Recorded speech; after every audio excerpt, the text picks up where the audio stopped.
കർത്താവിൻ്റെ അതിപരിശുദ്ധമായ നാമം വാഴ്ത്തപ്പെടുമാറാകട്ടെ. പ്രിയപ്പെട്ടവരെ, ഇന്ന് നിങ്ങൾക്കായി സമർപ്പിക്കുന്നത് ദാവീദിൻ്റെ സങ്കീർത്തനം 68 അധ്യായം 1 മുതൽ 4 വരെയുള്ള വാക്യങ്ങളാണ്. ആ വചനം ഇപ്രകാരമാണ്: ദൈവം ഉണർന്നെഴുന്നേൽക്കട്ടെ, അവിടുത്തെ ശത്രുക്കൾ ചിതറിപ്പോകട്ടെ, അവിടുത്തെ ദേഷിക്കുന്നവർ അവിടുത്തെ മുമ്പിൽ നിന്ന് ഓടിപ്പോകട്ടെ. കാറ്റിൽ പുക എന്ന പോലെ അവരെ തുരത്തണമേ, അഗ്നിയിൽ മെഴുകുരുകുന്നത് പോലെ ദുഷ്ടർ ദൈവസന്നിധിയിൽ നശിച്ചു പോകട്ടെ. നീതിമാൻ സന്തോഷഭരിതനാകട്ടെ, ദൈവസന്നിധിയിൽ അവർ ഉല്ലസിക്കട്ടെ, അവർ ആനന്ദം കൊണ്ട് മതിമറക്കട്ടെ.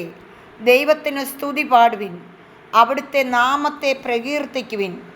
മേഘങ്ങളിൽ സഞ്ചരിക്കുന്നവന് സ്തോത്രങ്ങൾ ആലപിക്കുവിൻ. കർത്താവ് എന്നാണ് അവിടുത്തെ നാമം, അവിടുത്തെ മുൻപിൽ ആനന്ദിക്കുവിൻ. ദൈവവചനമാണ് നാം കേട്ടത്. നമുക്ക് ദൈവത്തെ സ്തുതിക്കാം.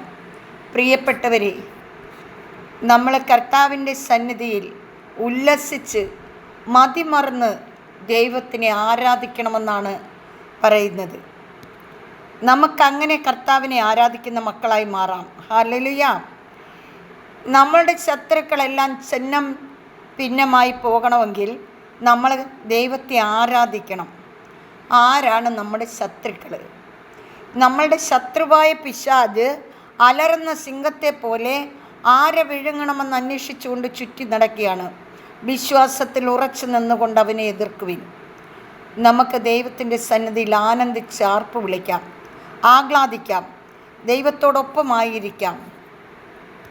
പ്രിയപ്പെട്ടവരെ, നമ്മുടെ ദൈവത്തിൻ്റെ വചനത്തിന് ഒരു മാറ്റവുമില്ല.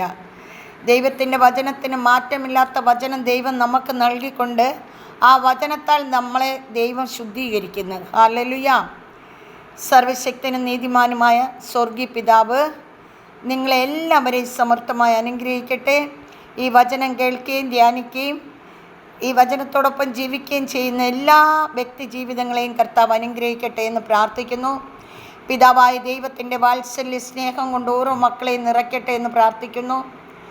സർവശക്തനും നീതിമാനുമായ സ്വർഗീയ പിതാവേ, ഈ സഹോദരി സഹോദരന്മാർക്ക്, മാതാപിതാക്കൾക്ക്, കുഞ്ഞുമക്കൾക്ക്, ഇത് കേൾക്കുന്ന എല്ലാവർക്കും ആവശ്യമായ എല്ലാ നന്മകളും കൊണ്ട് നിറയ്ക്കണമെന്ന് പ്രാർത്ഥിക്കുന്നു. പിതാവായ ദൈവത്തിൻ്റെ വാത്സല്യക്കര ഈ എൻ്റെ പ്രിയപ്പെട്ടവരോടൊപ്പം ഇരിക്കട്ടെ എന്ന് പ്രാർത്ഥിക്കുന്നു. അവർക്കെല്ലാം ആവശ്യമുള്ള എല്ലാ നന്മകളും കൊണ്ട് അവരെ നിറച്ച് അവരെ അനുഗ്രഹിക്കണമേ കർത്താവേ. അവർക്കായി പ്രാർത്ഥിക്കുന്നു. അവരെ അനുഗ്രഹിക്കണമേ. അങ്ങയുടെ അനുഗ്രഹകരം അവരുടെ കൂടെ ഇരിക്കുമാറാകണമേ എന്ന് പ്രാർത്ഥിക്കുന്നു. പിതാവായ ദൈവത്തിൻ്റെ സ്നേഹവും പുത്രനായ ദൈവത്തിൻ്റെ കരുണയും പരിശുദ്ധാത്മാവിൻ്റെ അഭിഷേകവും ഈ പ്രാർത്ഥന കേൾക്കുന്ന എല്ലാ വ്യക്തി ജീവിതങ്ങളോടും ഒപ്പം ഉണ്ടായിരിക്കട്ടെ എന്ന് പ്രാർത്ഥിക്കുന്നു. നിത്യം പിതാവും പുത്രനും പരിശുദ്ധാത്മാവുമായ സർവീശ്വര എന്നേക്കും ആമേൻ. കർത്താവ് നിങ്ങളെ എല്ലാം സമൃദ്ധമായി അനുഗ്രഹിക്കട്ടെ. ക്രൈസ്തലോട് ഹല്ലേലൂയ. ആമേൻ.